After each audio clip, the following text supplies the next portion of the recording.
Cover crops, they're all the rage these days, with conservationists and policymakers telling us about how they protect our soil and clean our water. And while this is super important, cover crops have the potential to go way beyond just protecting your soil. They can even protect your wallet and maybe even save you a little bit of sweet, sweet cash. Good evening, everyone, and thanks so much for joining us tonight for our virtual field day titled Cover Crops and Forage in Mahaska County. My name is Rebecca Clay, and I'm with Practical Farmers of Iowa, and joining me behind the scenes with technological support is Jorgen Rose. We're also here today with our partner on this field day, Bryce Lidka of the South Skunk Watershed Project, and last, but certainly not least, our generous hosts, Doug DeBryan and Jake DeBryan, who are joining us from Oskaloosa, Iowa. But before we delve into our content, I just want to thank the sponsors who made these virtual field days possible. With the support of these sponsors, we're able to put on over 60 virtual field days this season. And these field days are online, broadcasting to you direct to the comfort of your own air-conditioned home, office, or shop, free of charge. So again, we thank these sponsors for their support, and we encourage you to check out more events on Practical Farmers of Iowa's webpage. But of course, a field day wouldn't be a field day without some promotion on the host organization. So let me just tell you a little bit about Practical Farmers of Iowa. We are a farmer-led nonprofit based out of Ames, and we specialize in farmer-to-farmer knowledge sharing and farmer-led research. Our mission is to equip farmers to build resilient farms and community. So we invite you to learn more about our organization and also access the vast resources on our website, practicalfarmers.org. One of the many things that PFI does is engage with supply chain stakeholders to provide cover crop cost share. So we have two main cost share programs in the state based out of central Iowa, and growers who market their soybeans to the Des Moines ADM supply chain and or market their corn direct to Cargill and Eddyville are eligible for cost share. And we're able to provide up to $10 an acre for up to 160 acres or 10% of your total acreage, whichever one is greater. Or if you're brand new to cover crops, we're able to get $40 an acre for up to 40 acres. And we also provide some technical consultation on cover crops if you're brand new to that. So the program where you can apply is listed here on this page, and I'll also be dropping that into the chat box later on. And since these are privately funded cost share programs, they can be used in conjunction with public funded cost share programs, such as ones that you might be getting through your county NRCS office. So hold on tight tonight. We're going to be moving through these slides quick. We're hoping to wrap up by 7:15. Just to make this virtual field day as interactive as possible, we'd like to start with inviting you guys to go ahead and drop a comment into the chat box with your name and where you're watching from. And you're able to do that by hovering your mouse on the lower part of your screen. A black box will pop up. You can click on chat and then go ahead and change this blue box from all panelists to all panelists and attendees, and then state your name and where you're calling from, just so that we can kind of get a feel for who's out there, and other attendees also know who's calling in.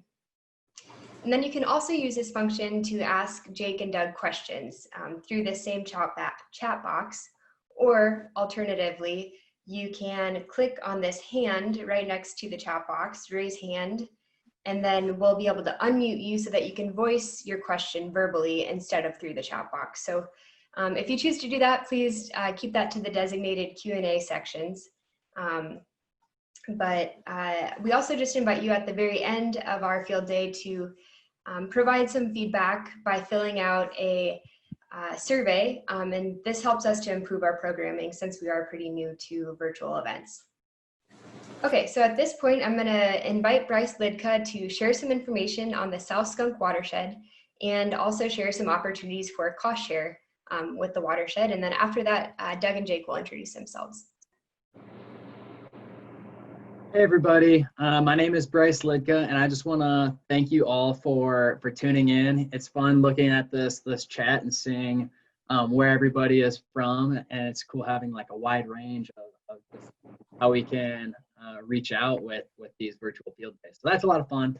I just want to echo again what Becca said with it's just a lot of hands and a lot of faces were involved with making this possible. So want to give credit where credit is due to PFI, to the Watershed Project, to the iDolls for editing, to Green Iowa AmeriCorps for shooting.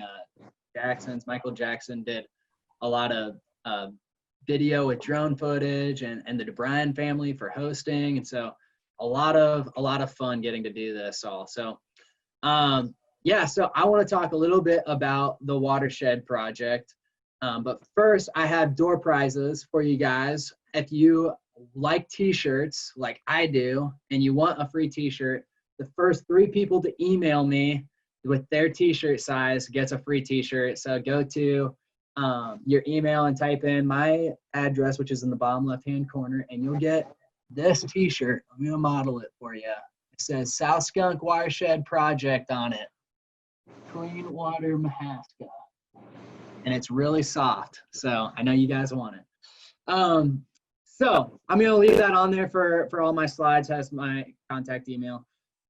But to tell the story of the Watershed Project, we first have to start with the nutrient reduction strategy. And the nutrient reduction strategy was in place in order to kind of combat this hypoxic zone in the Gulf of Mexico. Many of you guys may have heard of that term before, or maybe heard of the dead zone in the Gulf of Mexico. It results from excess nutrients coming down the Mississippi River from the Corn Belt, and it causes a dead zone in our Gulf of Mexico. And so there's a lot of science behind that we could get into, but so the goal of the nutrient reduction strategy is to reduce the nutrients in our surface water from point sources like wastewater treatment, industrial facilities, and non-point sources, which is like our farmland, the things that we can't really point at and say this is where the nutrient excess is coming from. So we want to reduce our overall nutrients by 45%, but more specifically, we want to target nitrates and reduce that reduce it by 41% of our non-point sources like our agricultural land, and our phosphates, reduce that by 29% in agriculture. Of course, reduce the size of the hypoxic zone of the Gulf of Mexico. So there are these practices that we like to emphasize that can help us get to those goals. And one of them being, surprise, cover crops, and which is what we're going to be talking a lot about today. We also have all the rest of those practices that I have on this slide, from no-till all the way down to water and sediment control. Each one of these we could have a whole field day on, about how they affect water quality, but how you can also use them to move closer to your farm goals. And so each of these can be used and harnessed for the operations goals. Rebecca, if you want to go to the next slide. So that leads us to our Watershed Project. Here, my watershed is the South Skunk River and Cedar Creek in Mahaska County, and it's a part of the larger South Skunk River, which is one of the 9 priority HUC 12s in Iowa, or the 9 priorities, larger watersheds that we were like, okay, we want to target these ones to reduce our nitrate and phosphates. So if you look at that map of Iowa, you can look to kind of see if you're if you're farm in one of those areas, you could have access to some additional cost share dollars, and maybe even there's a watershed coordinator in that area that you could connect with. But I'm the watershed coordinator for Mahaska County South Skunk River, which is on the right side of the map. And that kind of shows the boundary. So if you farm in that area, we should get in touch, and we should connect about what your goals are and how we can implement conservation practices within those goals. And my job, what I want to do is just be a helping hand and be the liaison between all these different cost share, this ocean of cost share options, and trying to just make it easy to get conservation. We'd love to connect with you. Speaking of cost share, Rebecca, if you would like to go to the next slide.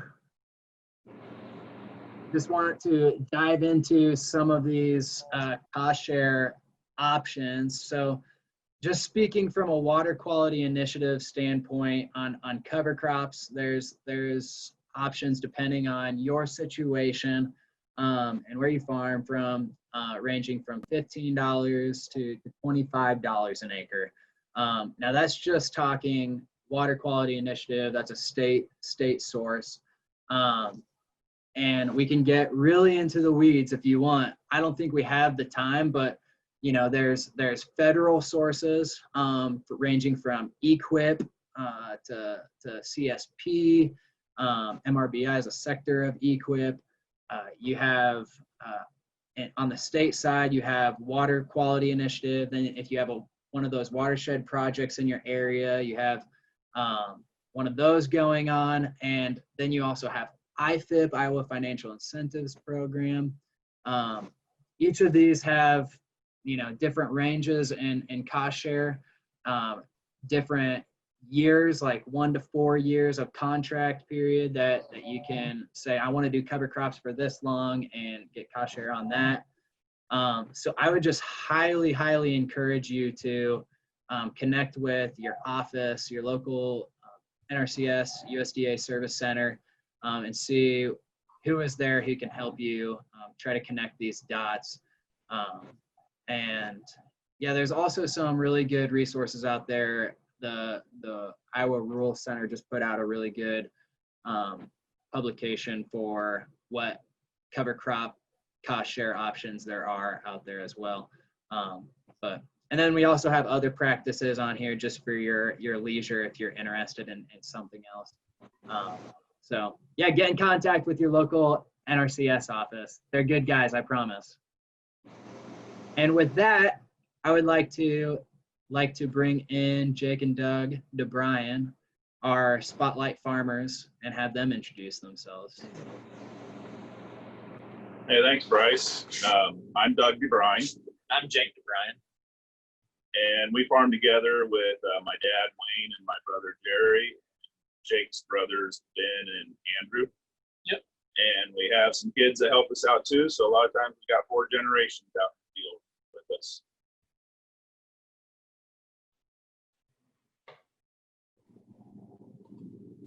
Five generations? Going to be fine. Yeah. Awesome. Okay, thank you so much, Jake and Doug. We're going to go ahead and start a 12-minute long video. So tune in for this. And if you aren't able to see it super clearly, you know, we're going to be able to share this link with you later. So hang in there for these 12 minutes.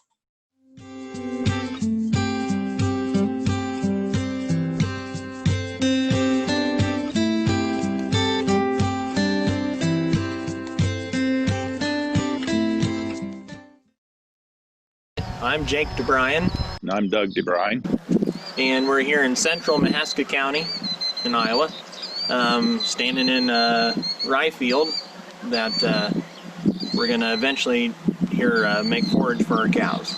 We started using cover crops a little over 5 years ago.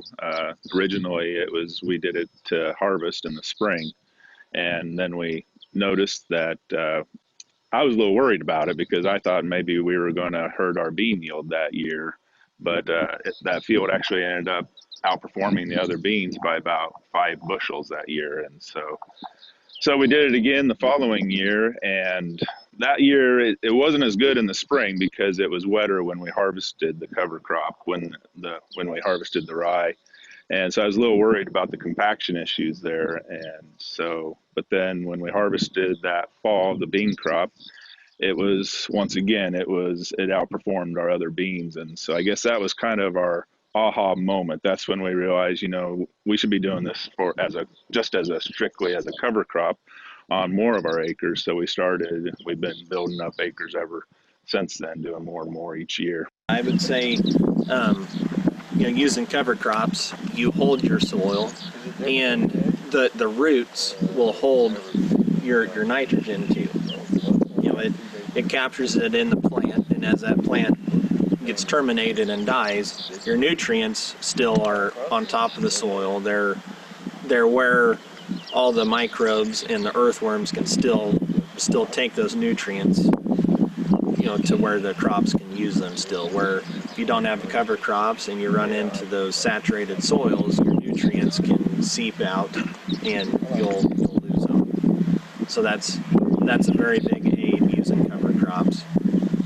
And the holding of the soil too, you don't see near the erosion, and it makes the soil, I think, more forgivable too, because the roots are more fibrous. It just keeps that soil, just gives it more tilth when you're no-tilling into it. It's just some of the things that we find, I think. One thing that we did after the no-till is we started using a chisel that was kind of a no-till inline chisel, and it would break the soil up underneath but leave the residue on top. And we just thought that thing was the greatest thing. We would run that through, and that ground was just mellow, and we just thought it was so nice and mellow. That was perfect for the seed is what we thought. And it was good at first to get the water to go down, but I think we realized over time that every time you pull that chisel through that ground, you're just kind of tearing that ground up more and pulverizing that soil. And over time that you do that too much and that soil just starts to kind of turn to dust. And if when you add rain to dust, it just once it dries, it just kind of turns into a brick. And so what we thought was really doing a good job, and did do a good job for many years, eventually started to we realized it wasn't too good for the soil.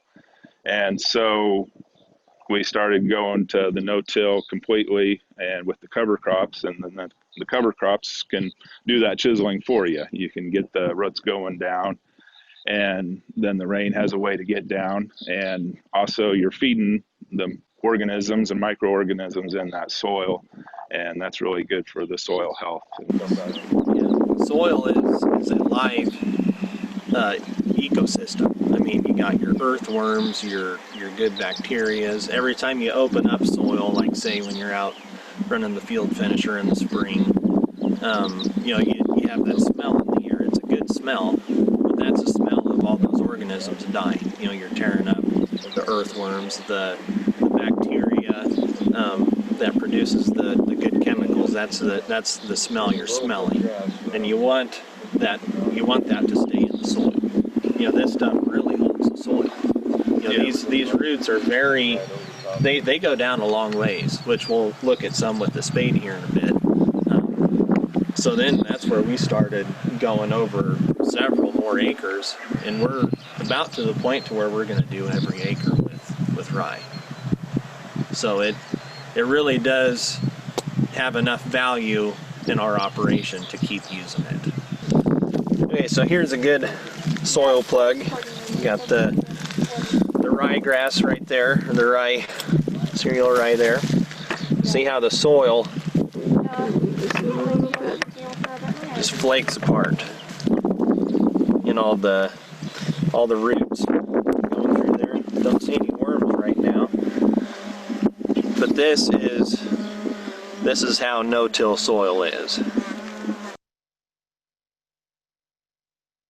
So last year we got 5 bales an acre off of per acre off of a 30-acre field that we did. Each bale weighed an estimated 2,000 pounds, and that was with the moisture.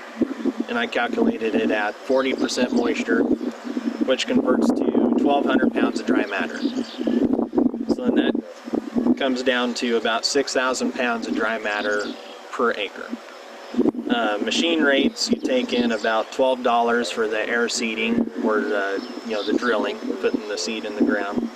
About $12 to mow it. And when we do this scenario for forage, we use 2 bushels of rye. Where if you're doing just cover crop, you're shooting for the 3/4 to 1 bushel. So you have a little extra seed dollars amounted into doing it for forage. So your total cost between the equipment usage and the seed comes to, it's about $1,260 over the 30 acres. Then you got 150 bales, and it costs $25 to get it baled and then put in a tube line wrap. That's what we did last year.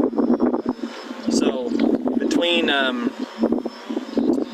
all of the the baling and the equipment, I came up with a figure of $5,000, and then your 6,000 pounds of dry matter per acre by the 30 acres, you come to about 90 tons of dry matter, which you take all of your cost of production divided by all of the tons that you got, it comes to about $55 per dry ton.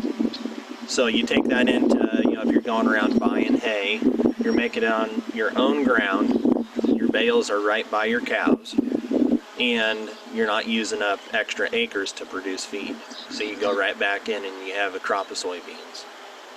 And like I said too, your chemical cost, you're shaving off an estimated $35 right off of your production for the soybeans. So you can calculate that into your forage or off of your production for soybeans. So that's where it really aids in keeping our cow-calf operation easy and the cost of production low. My initial reason was because I thought, well, that's a pretty easy way to make a lot of feed in a matter of 2 days and virtually be done making feed for all the cows. It reduces on our chemical usage too, because when we come in here and mow off the rye and put it up in bales or silage, we trim down to just one pass for spray. So you're talking about, you're shaving off $35 just right there spray. So that really reduces your cost of production too. I was just going to say, as far as weed control also, that having that cover crop there helps suppress the weeds. I think the first year you do it, you're not necessarily going to have less weeds, but I think it's going to keep the weeds smaller. It's going to suppress those weeds, and so your herbicides are going to be more effective then, and you can possibly cut back on your herbicides then. That's something that with the no-till, we kind of had the opposite. We almost had to use more herbicides because you didn't have any tillage taking the weeds out, and so bringing in the cover crops is a good addition to that no-till system then. But then I think over time, if you continue to use the cover crops year after year, then I think you're actually going to see the number of weeds go down, especially if you have a large enough area that you're not having weeds blow in from the neighboring field. So I think you can actually get the number of weeds down too. So as far as challenges that we've had, it really hasn't been as challenging as I thought it would be. Probably the biggest challenge that we've had is just getting it in there on time. We have had, I know we did some cover crop into bean ground that went to corn, and we didn't get it sowed very early last fall, and we had a cold fall, so we didn't get a lot of growth on it there. And then same thing this spring, it was cold, so we didn't get a lot of growth. So I don't know how much benefit we got out of it this past year, because then we wanted to spray it early before we planted the corn. So that's I'd say that's our main challenge, is trying to get it in on time so we get some good fall growth out of it. We're standing here in a field that we drilled into rye that was sprayed the day of drilling it. If you can see around it, it was actually pretty good height. Obviously it's died down some now, but it was close to knee high. You do use a little more Roundup. You'd call that kind of a later kill. When it's getting to be that late, you use the 44 up to 50 ounces of Roundup per acre. Early kill, you're into the 32 ounces or less. But this, we feel like we have the best results with weed control, and you get your best bang for your buck with the roots to hold soil. And it's really great in the middle of the winter to look out there and see green out in the fields if you don't have the snow cover over it, and to think that maybe the whole neighborhood might look like that someday, and to know that you are saving the soil and that everybody's doing that, working on that. And of course, like I say, there's lots of different ideas out there, and every farmer, I think, is trying to do everything he can. It's just a matter of figuring out the right one, and hopefully, everybody can get on the same page and we can work on this together.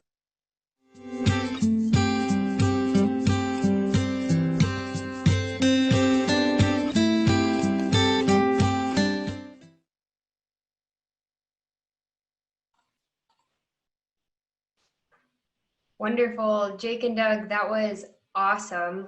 A really cool video, and I love seeing the drone footage. And sounds like I like your vision of seeing green in the field, and it sounds like you're seeing green with, the practices. So that's really great. I appreciate you guys putting that together. All right, so I'm opening up the chat box here to see what kind of questions that we got. Margaret Smith says, how do you guys fertilize when you're harvesting your rye for baleage? We honestly do not fertilize. The first year we did, and it did green it up quite a bit, which our fields, where we plant the rye, are very fertile. We've had them on corn with hog manure for so long that it really put fertilizer on doesn't help a whole lot. But when we did, we put 50 pounds in just with a fertilizer cart when it was about 6 inches tall. And it did green it up more. But as far as rye, it puts on a lot of tonnage on its own. And then we're also rotating every year where we're taking the rye off. And so we're not doing the same fields year after year for that. Okay, and Margaret's got a follow-up question to that. She's asking if you had any potassium as well. Okay. We're pretty high on that to begin with, so. That's part of the reason why we do like it, because obviously manure is high in potassium, phosphorus. So that does help in pulling some of that extra out of the soil. Then we can move it to fields, with the manure where the cows, we move that to other fields then also. Great. Do you see any differences on, those fields that you applied manure with cover crops together versus when you're just applying manure alone without cover crops? Can you see any differences in fertility of the following crop the next year? It's good to plant bushier beans so that tall ones don't fall over, I guess. I guess we don't see a whole lot of difference from those fields to the other, but. Okay, great. Let's see, Adam Schonhurst said, Jake said a word at the start of the video I wasn't familiar with. Can you explain what tilth is, soil tilth? Tilth is kind of like the mellowness of the soil. It's another word for tillage. It's soil without that hard pan, I guess you could say. I guess that's, I don't know if you have any other things to add. Yeah, no, that's right. It's the condition of the soil. Never been on the Ames campus, I guess. There's the big tilth lab there on the Iowa State campus. Yeah. So they do a lot of work with that. Well, that was a great explanation. I think that's the practical explanation. So thank you guys for that. Mm-hmm. Bryce says, are you considering any new cover crop mixes in the future? Or are you thinking about sticking with rye? When it comes to, for the stuff that I do for my cows, I would like to try flying on like some turnips and rye when the corn is starting to, to turn. So like say 1st of September. So then it would give it a chance to grow some and have forage ready for the cows when I turn them on the stalks. I guess would be one thing that I would like to try. This year would be a good, good time to start. And if there was a good cover crop that fixed its own nitrogen, that would be a definite plus. But rye is so convenient because it's a very resilient seed. I mean, you can throw it on concrete. Where we worked on our air seeder, it was dry, and that rye grew on top of the rocks. So it's a very forgiving, very easy seed to grow. It makes cover very fast. So yeah, but there is lots of other different cover crops to try. Great. I hear you with, rye being like an all-forgiving seed. That's so true. Sounds like maybe you'll need to start growing your own rye seed if you're wanting that nitrogen fixing crop. Yeah. Have you guys ever considered doing that? Oh, we've talked about it a little bit. Yeah. Cool. Whenever we have a wet spring or too wet to even take the rye off for cow feed, we might end up harvesting it instead. There we go. Like this Great. year. Yeah, got Yeah, close we got this year. a little later this year. So let's see, Sarah asked, what is your average fall planting date of cover crops? And I kind of had a question that was similar to that. You mentioned in the video that some of your challenges were, getting the cover crop seed in early enough in the fall to get enough fall biomass. And yeah, so how do you guys really like prioritize getting that fall biomass from the cover crop? When are you typically planting? Well, I think we did have some in early this year in September already, and then a good share of it went in the first half of October, I guess. And then some of it got later, close to the end of October, and that we didn't get as much growth on since we had a pretty cold fall this past year. But you can plant it all the way up to virtually snow and freeze. Because all that seed needs to do is to germinate. So we've had fields where it looks like you didn't plant any cover crop, but come springtime where you actually get those rains that make the ruts, it does start putting roots down fast. So I had it this year where I wanted to plant cover crops. I thought it wasn't worth it. But I really could have and should have just kept going until it was really just winter time. It's just nice to have a little bit of growth in the fall so that you have more green over the winter, have more coverage there over the winter time. But yeah, it'll pick up and start growing in the spring too. So yeah, puts on most of its growth in the springtime then.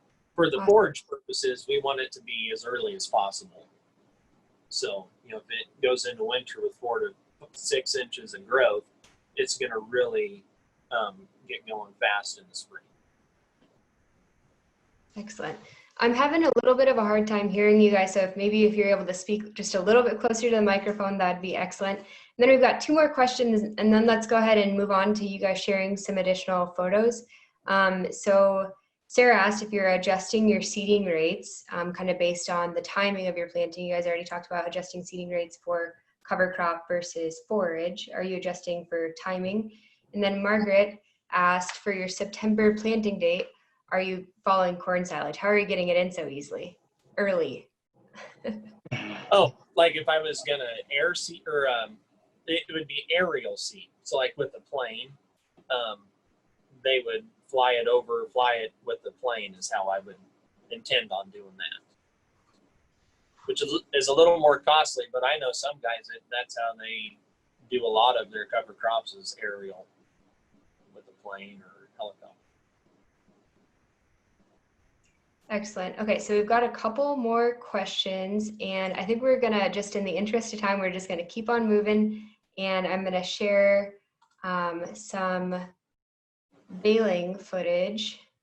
And Doug and Jake, you can go ahead and narrate this. We can't hear sound over this. So you can go ahead and kind of tell us what's going on here with baling. Yeah, so this is a baler. It's ran by Julie and Steve Wanders. They did our custom baling this year. Did a very nice job. It was that baler makes a 4x5 bale, which is easy to handle. Just a little bit smaller when it comes to tonnage. But as you can see, they really go fast. It didn't take us long to clear off 30 acres of bales. We had a bunch of us guys had trailers and tractors, and we just kept hauling. And it was really hot and dry that day, and the rye did get a little bit drier than I wanted it to be, but it'll still ferment and do just fine in that wrap. So when were you guys baling? What kind of stage of the rye are you looking for? What kind of date of the year are you looking for baling? It really depends year to year. This year it was a lot later than I wanted it to be. Generally, you want it at the boot stage, because rye, if you get it just perfect at the boot stage or a little before, it can be upwards as high as 16% protein matter, on down to, you know, like this, what we're doing here is probably in the 8 to 10% protein, which the cows will eat it just fine. It works pretty good. They clean it up real good. Great, that's really cool footage. And then this is a baling related question, so I'm going to go ahead and share it with you. And then if you guys want to start pulling up your photos that you want to share, now you can. But Margaret asked, do your balers have a moisture sensor on the machine? That one did not. But when we were, they do a lot of custom baling, and they thought that it was right around that 30 to 40% moisture, which really is just about right. When it gets down to 20%, the fermentation doesn't go quite as well when it gets into the silage or into the wrap. Okay, great. Why don't you guys go ahead and share your screen and pull up some of those photos at this point, and I'm going to keep on asking you questions since we've got a curious audience. Megan asked, have you guys ever been asked to graze your neighbor's cover crop? See, we don't have a lot of other cover crop in the neighborhood. If there was, then yeah, that would be a good thing. Yeah, I'm sure that if they did, that's something that we would be interested in doing. Totally. Okay, so it looks like we're viewing your air seeder now. So you guys can tell us a little bit about this and give credit where credit's due. Yeah, so this is what we've been using to put on all of our cover crop with for the past 5 years, and it's we got a Valmar air seeder on there, and that was kind of my dad pushing to do that and to mount it on here this way. He came up with the design for that. And so that was working pretty good because we were using the vertical till anyways on all of our corn stalks going to beans, and so we're really not adding an extra pass then for putting on our cover crop. Now, and when we're doing that, we're just barely touching the top of the soil to knock out that root ball a little bit and then get some good seed to soil contact. And the back of the machine has rolling coulters, and that's really what mixes that seed under the stalks, which this field we're in right here that you can see, that was obviously chopped for corn silage. So when we leave a field, you really can hardly tell we've been there, besides just the stalks have been laid over pretty much is about it. If you can see, the red back here is where the seed comes out after the discs and before the rolling basket. And then this year we also bought a drill that we used both for putting our beans in, and we're going to use it for our cover crop come this fall. We're going to be doing more cover crop on bean acres going to corn, and so we wanted the drill for putting that cover crop on.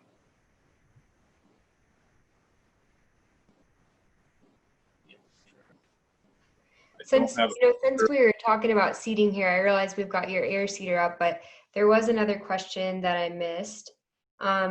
What kind of seeding rate are you using when you seed aerially, when you fly it on? We haven't actually done that yet. Like we said in the video, we're putting on 2 bushels for what we're going to harvest, but I'm not real sure what the answer would be. I'm sure it would be similar to what we do in normal coverage rates. Great. That'll give you a thick stand. Okay, what are we looking at here? This is where we were planting soybeans into the cover crop. I think this was maybe sprayed a couple days beforehand. Here's another picture of that. In the foreground there, we'd actually done some dirt work there, but in the background there, you can see where we planted into the cover crop there. That's what it looks like when you drill right into the rye. Wow. It's kind of funny the first time you're doing it, it just doesn't feel right, but then you see the results and you just keep doing it. What kind of adjustments did you guys make to planting in the spring to be able to cut through that? I mean, that's a lot of biomass that you're cutting through. That is, our planters have very good down pressure, and really, it doesn't cause a lot of trouble. You know, as far as work goes, cover crops and no-tilling is a lot of, you know, we reduce our amount of labor a lot. It used to be you had to chase that planter, or the planter was chasing you and the field finisher all day, every day. Or now it's just kind of, we take turns planting and keep up on our other chores. And we do have the no-till culture in front. And then this year, since we had the drill, we were using the drill going into cover crop, but then we switched planters. This one here is 15-inch rows. This year we switched to 30-inch rows, and we thought we'd experiment with that a little bit. And this is actually where we harvested that rye, and we did some 30-inch rows into that. And I wanted to try that so that we could use the row cleaners also on that, and that seemed to work pretty good to clean up that row to get a good row planted there. And one thing you'll notice is we cut the rye a little high this year, and we had some growth come back on that rye. So it's a little greener out there than what we'd like. Say, Doug and Jake, we've got another question on your planter. Are you using fluted or ripple coulters on your planter? And this is just a reminder to everyone, if you're able to, you know, click the raise your hand, then you can ask these questions verbally so we can hear your voices. That'd be helpful as well. What was that question again? Oh, yep, sorry. So it was just a question about what kind of coulters you have on your planter.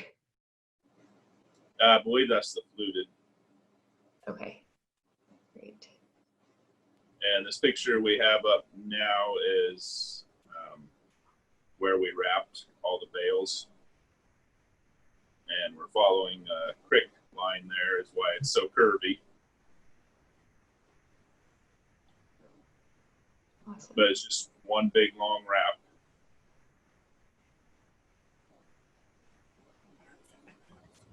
– 150 bales in there. Holy cats.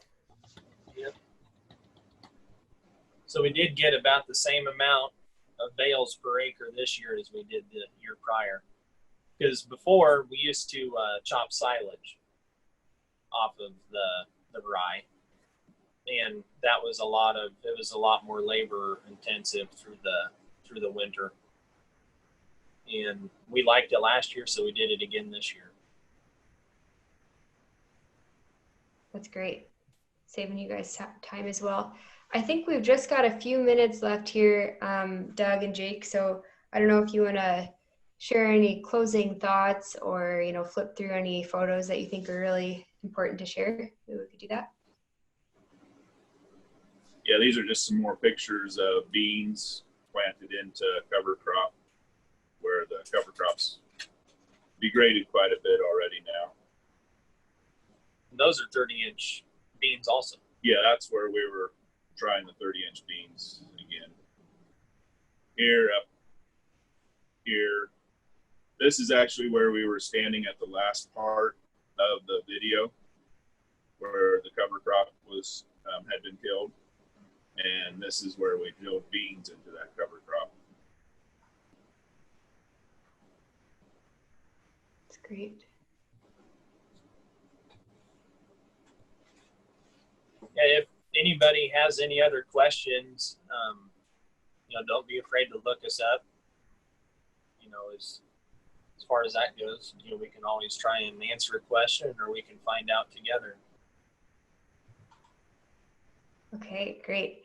I really appreciate that sharing attitude about, you know, we can try to figure out these answers together. So I'll see if we can't share Jake and Doug's contact information with you guys somehow, so that you're able to contact them if you're interested in implementing a system like this on your own farm. But I think we are going to wrap it up today, just in the interest of time.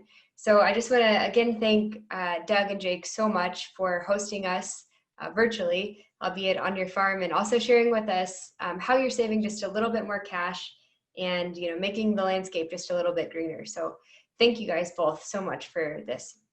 For you attendees, oh, great. So for you attendees, I just invite you to just take a few moments after this field day to complete the evaluation. Jorgen's going to post that in the chat box, and to thank you for participating, we're going to enter you into a raffle for a PFI water bottle. But more important than the water bottle, you know, we receive feedback about how we can improve our field day programming in the future. So thanks again, everyone, for joining us tonight. And we hope that you stay cool for the rest of this summer, and have a good evening. Thanks. Thanks.